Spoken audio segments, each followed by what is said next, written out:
to share a few of mine. When I was little, my dad's car was an Opel, and that car was a mess. It died so frequently. My dad got better than an Indy 500 pit crew. He would pull up to a stoplight, literally, every time he stopped the car died. He would pull up to a stoplight, and he could jump out, pop the hood, attach the jumper cable. With that smile, yes, with that smile, he would convince the driver in the next lane to give him a shot.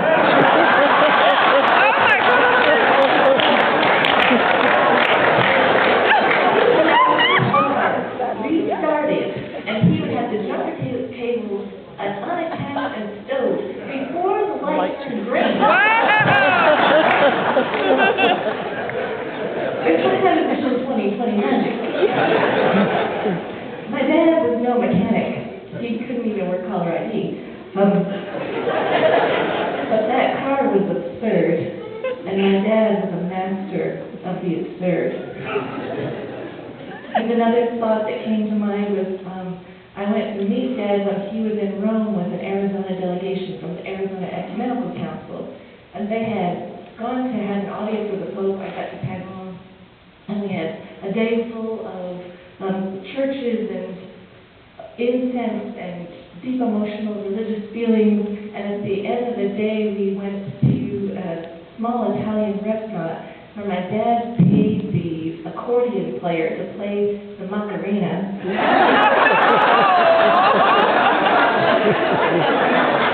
don't think I'm showing you that it's cool to say that Bishop Fuentes and Bishop O'Brien and some members of the Quaker delegation were quite adept.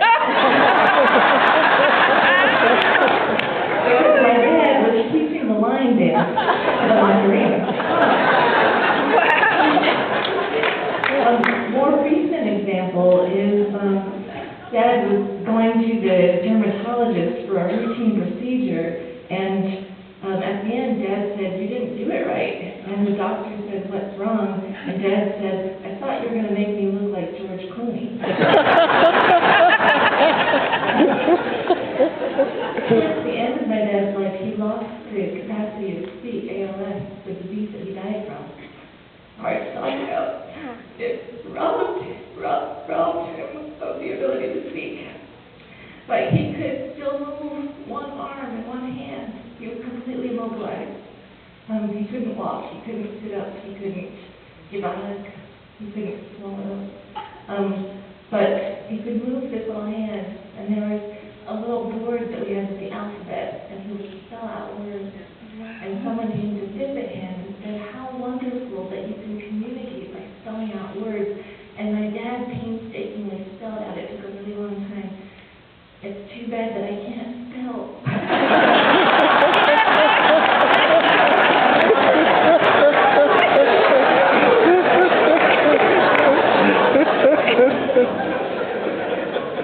When I was thinking about what to say about Dad today, it reminded me of this last stage of my dad's life in which I learned a lot from him.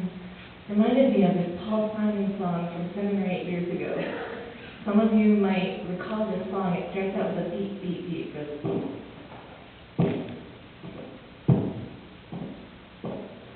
beat, beat, beat. And then it says, "I was working on a rewrite, that's right. Gonna change the ending." As Dan was mentioned, my dad loved sports his whole life.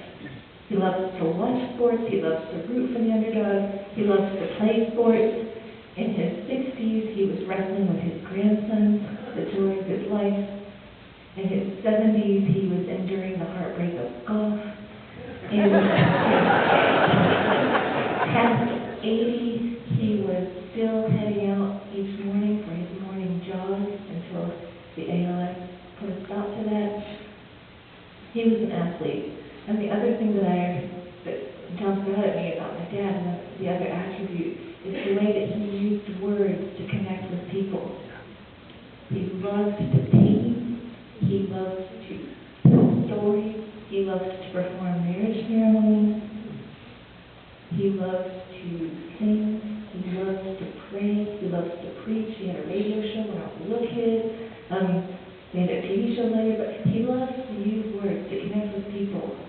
And I'm sure that a lot of you have those ideas. He loves to give people a hard time, and he loves it when you told him your story. Yeah. And he loved it when you gave him a hard time. And Dad got this disease. Here's my dad, who's defined by his athleticism and by his way with words. He got a disease that makes you unable to move and unable to talk. And by the end, that ALS had him by the throat. And what did he do when he got his diagnosis? He used the attention that having this disease brought him to reproclaim his faithfulness and solidarity. He used, when he had the chance in public, he used the chance to say, I will be faithful unto death. I stand in solidarity as long as there is any black life that anyone doubts might matter.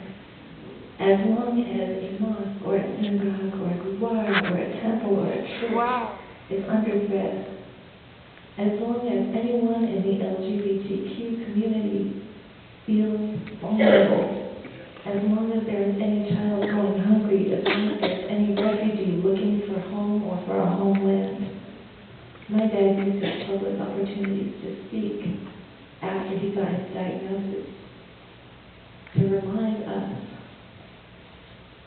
He also did this, as Priscilla mentioned, not only in his public life, but in his private life, in his interactions. And it turns out that ALS, for my dad, was in part an opportunity to connect with people. It brought him into contact with wonderful people at the Beatitudes. It became his new team of rascals. And his caregivers, that if they understood him, they know that they came and gave him care, but he cared about them.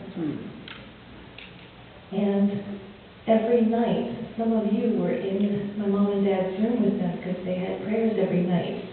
And every night, apparently with no thought for himself, even when he could barely speak, or really couldn't speak. Every night he prayed the same prayer. He prayed that God would be with the refugees around the world. And he prayed for anyone who was suffering. Anyone. That might have been some of you he was praying for. Hallelujah. I would also say that through his entire disease, every day that I interacted with him, my dad made me laugh. I did not hear a word of complaint about his disease. I didn't hear a word of resentment. I didn't hear a word of irritation, impatience, and my father was not known for being a patient man. My dad was human. He had flaws. Some of you in the Arizona Interfaith Movement office might be aware of some of those flaws. I think some of you who have shared pastoral and leadership responsibilities might be aware of some of those flaws. He had flaws as a dad. But very often, so very often, he rose above them and he took us with him. This disease was one of those times. And I remind you of that song again. Beat, beat, beat. I was working on a rewrite. Gonna change the ending. My dad changed the ending. This was a tragic story. It could have had a tragic ending. Changed the ending. Wow.